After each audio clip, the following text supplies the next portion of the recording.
Et donc, pour le numéro ici, ce que vous cherchez, c'est la valeur de x dans le prisme qui est ici à base pentagonale.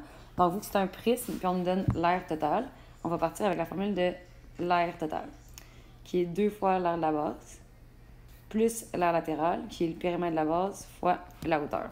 La deuxième étape, vous le savez, là, ce que vous avez à faire dans le fond, c'est d'aller préciser les formules. Donc, l'aire de la base, vu que la base c'est un polygone régulier, on met can sur 2. Puis le périmètre de la base, vu que c'est un... c'est correct pour le son. Désolée pour le bruit de vaisselle. Donc, le périmètre de la base, vu que c'est un polygone régulier, c'est n fois c. Une fois que tu as précisé tes formules, mais dans le fond, ça devient vraiment facile. Tout ce que tu as à faire, c'est de remplacer ce que tu connais, puis d'isoler ce que tu connais pas. Donc, l'aire totale, on t'adonne, c'est 1080. La mesure de côté de la base, ben ça, c'est l'expression algébrique, c'est le 4x plus 1. Remarquez que je le mets en parenthèse, c'est voulu, c'est pour pouvoir bien distribuer après. L'apothème de la base, c'est 6, et le nombre de côtés de la base, c'est 5, et je divise le tout par 2. Après ça, j'ajoute le nombre de côtés de la base, c'est 5. La mesure de côté de la base, c'est l'expression algébrique. Encore une fois, je la mets en parenthèse pour ne pas faire une erreur niaiseuse plus tard. Et la hauteur, c'est 18. À partir de là, ce que je vais aller faire en premier, ça va être d'aller distribuer le 6 et le 5 à l'intérieur de la parenthèse ici. Donc, le 6 et le 5, je vais aller le distribuer à l'intérieur. Puis après ça, je vais aller distribuer le 5 et le 18 à l'intérieur. Donc, ça me fait 1080, qui est égal à 2 fois. Ici, je vais aller distribuer le 6 en premier dans la parenthèse. Donc, si je fais 6 fois 4, ici, ça va me donner 24x. Alors ça, je vais aller distribuer le 6 sur le 1.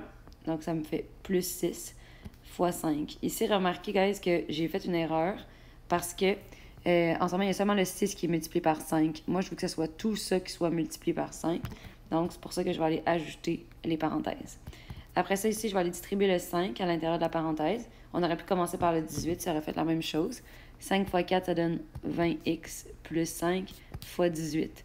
Encore une fois, c'est volontaire là, quand je fais cette erreur-là. Ici, il y a une erreur, parce qu'en ce moment, il y a seulement le 5 qui est multiplié par le 18. Si tu veux pas que ce soit ça, il faut que tu mettes tes parenthèses autour, absolument.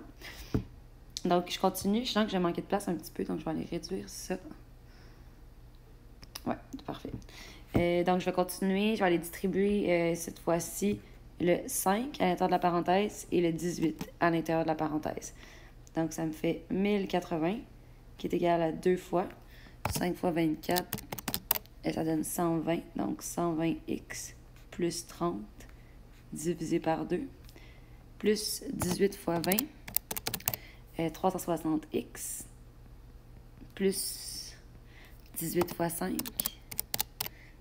je m'excuse, 18 fois 5, 90.